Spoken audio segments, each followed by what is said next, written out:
Assalamualaikum warahmatullahi wabarakatuh. Kembali lagi dan masih bersama saya Irfan Nurdiansyah Rusmana dan masih sama ya. Masih sama dari kelas manajemen reguler.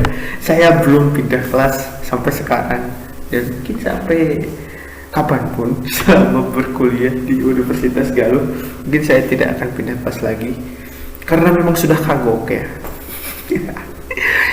Baik, kita lanjut ke materi yang selanjutnya. Ini masih praktikum kedua, tapi kita sudah masuk ke video kelima, yaitu membuat soal online dengan isi tes maker atau melalui Gform. Saya di sini akan memilih opsi yang kedua, yaitu melalui Gform. Baik, langsung saja kita ke tutorialnya.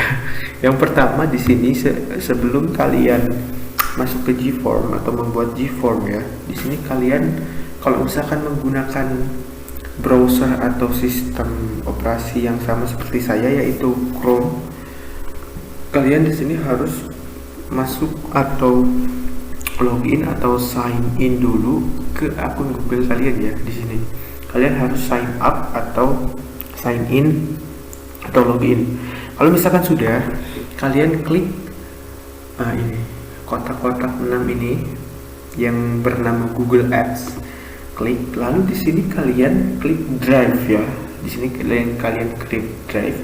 Di sini nanti akan muncul drive saya. Nah, ini drive saya. Lalu untuk masuk ke Gform-nya, kita di sini cukup klik drive saya. Nah, sudah ada yang ungu-ungu. Sudah terlihat ya, di sini sudah ada Google Form. Kita langsung klik saja Google Form-nya. Oke, kita di sini loading. Nah, di sini yang pertama-tama kita lakukan yaitu mengganti judul. Mengganti judul jangan di sini ya, jangan langsung di sini. Ini tidak akan bisa diganti. Contoh lihat. Nah, balik lagi ya. Balik lagi, flashback lagi dia, CLBK.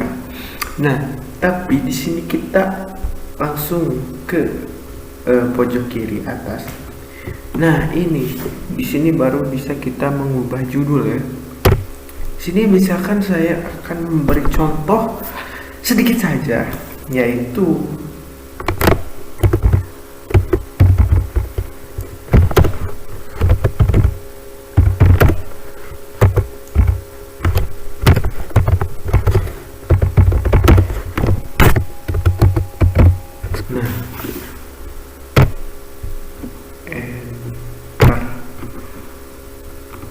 Nah, kan sudah langsung terubah.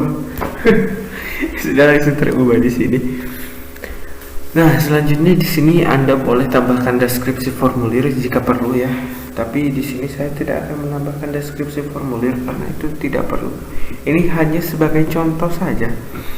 Nah, kalau misalkan ini bisa, kalau untuk email ini bisa Anda opsional ya. Kalau misalkan mau ada seperti ini, Anda bisa mengubahnya di setelan, yaitu di sini untuk setelannya. Nah, ini mengelola cara respon. Nah, ini kalau misalkan Anda di sini mengaktifkan kumpulkan alamat email, otomatis di sini akan ada alamat email valid ya, yang harus valid. Kalau misalkan di sini Anda klik tidak, ini otomatis akan tidak ada alamat email begitu. Jadi saya akan contohkan akan pakai alamat email. Nah, di sini contoh alamat email valid ya. Nah, lalu di sini ada beberapa simbol. Oke, saya kasih tahu satu persatu ya. Di sini kita yang pertama, simbol yang pertama itu untuk menambah pertanyaan. Contoh. Nah, ini ada pertanyaan 1, ini ada pertanyaan 2 ya. Pertanyaan tanpa judul ini belum dikasih nama pertanyaannya apa. Oke. Ini pertanyaan satunya akan saya hapus. Itu hanya contoh ya.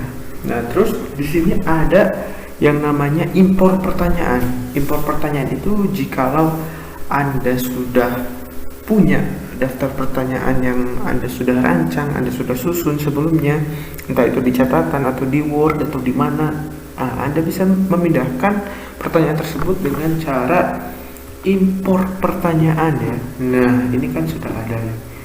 Ini sudah ada pertanyaannya. Misalkan ini filenya formulir tanpa judul PKN kelas 5, pilih misalkan. Nah, ini ya, impor pertanyaan. Misalkan pilih semua ini, oke. Nah, ini sudah ada. Nah, ini sudah ada ya, impor pertanyaan. Saya tadi sudah membuatnya. Jadi kita tinggal mengimportnya. Nah, gitu. Ini sudah ada pertanyaannya. Nah, lalu ini itu untuk menambahkan judul dan deskripsi. Nah, misalkan ada judul tanpa judul, ya misalkan judul baru ya. Tapi ini saya tidak memerlukannya, jadi saya hapus saja. Nah, lalu Anda bisa menambahkan gambar jikalau memang diperlukan. Saya bisa menambahkan gambar. Nah, bisa di sini Anda bisa mengunggah entah dari webcam atau link, foto atau Google Drive sendiri atau Google Gambar ya, itu opsional. Saya tidak memerlukan foto di sini, itu cukup saja. Lanjut, selain menambahkan foto, Anda juga bisa menambahkan video ya. Terus langsung saja, dan Anda juga di sini bisa menambahkan bagian. Tambahkan bagian itu seperti lihat. Nah, bagian 2 dari 2. Jadi menambahkan bagian ya untuk pertanyaannya. Begitu. Ini saya tidak memerlukan, jadi saya hapus saja. Oke. Di sini saya sudah membuat tadi karena saya sudah mengimpor. Nah, di sini ada pertanyaannya, siapa presiden pertama Republik Indonesia? Dan di sini jawaban yang benar itu adalah Insinyur Soekarno. Saya di sini cara mengatur apa sih itu namanya, kunci jawaban. Di sini ada kunci jawaban, kita klik. Nah, di sini kita bisa memilih mana jawaban yang harus dipilih oleh si penjawab tes ini. Saya di sini memilih Insinyur Soekarno, dan untuk poinnya itu saya ubah lagi ya, jangan 100, misalkan sini 50 untuk satu pertanyaan, 50 poin. Kalau misalkan sudah selesai, nah terus ini bisa kita wajibkan mengisi dengan klik ini, wajib isi. Nah, ini kalau misalkan tidak, kalau misalkan pertanyaan ini bisa misalkan salah satu pertanyaan, contohnya begini, kita tambah lagi misalkan di sini kita tambah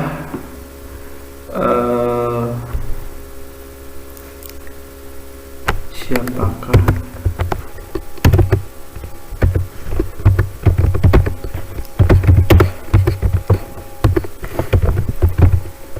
presiden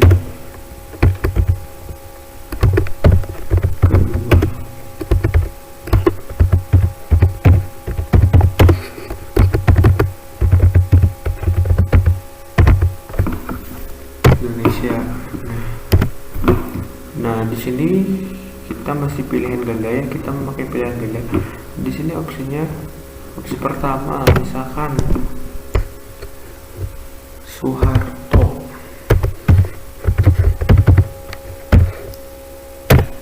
Opsi keduanya misalkan Megawati.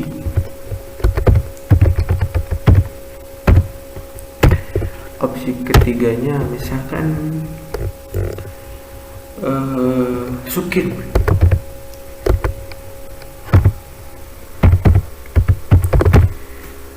Terus opsi keempatnya misalkan Soleh. Oh enggak, Puan misalkan. Nah, untuk pertanyaan ini, kalau misalkan Anda di sini memilih tidak wajib untuk diisi, si penjawab itu bisa langsung men-skip ke pertanyaan yang kedua. Kalau misalkan pertanyaan kedua wajib diisi, pertanyaan kedua ini tidak bisa di-skip ya.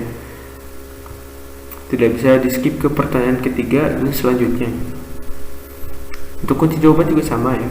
Nah terus untuk setelannya itu sama. Ini jadi karena saya di sini menjadikan kuis ganda, nah jadi saya di sini mencontreng jadikan ini sebagai kuis. Nah itu untuk rilis nilai itu segera setelah setiap pengiriman. Jadi setiap ada jawaban itu langsung otomatis keluar nilai. Jadi kita sebagai pemberi pertanyaan itu tidak susah ya, atau tidak pusing untuk memikirkan nilai. Nah untuk setelan responden ini bisa melihat pertanyaan yang tidak dijawab dengan benar. Responden dapat melihat jawaban yang benar setelah dirilis. Jadi kita bisa melihat jawaban yang benar setelah dirilis, dan kita juga bisa melihat pertanyaan yang tidak dijawab dengan benar. Ini opsional ya. Kalau misalkan saya ini dicontreng semua, ini untuk nilainya total pertanyaan default itu 100 poin. Nah poin total itu 150 ya, karena ininya belum diatur. Kalau misalkan ininya kita jadikan 50 misal, dan jawabannya ini Soeharto, ini jadi total poinnya 100. Oke, mungkin sekian tutorial dari saya untuk membuat soal melalui Google Form atau G-Form. Sekian, terima kasih. Sampai jumpa di video selanjutnya. Wassalamualaikum warahmatullahi wabarakatuh.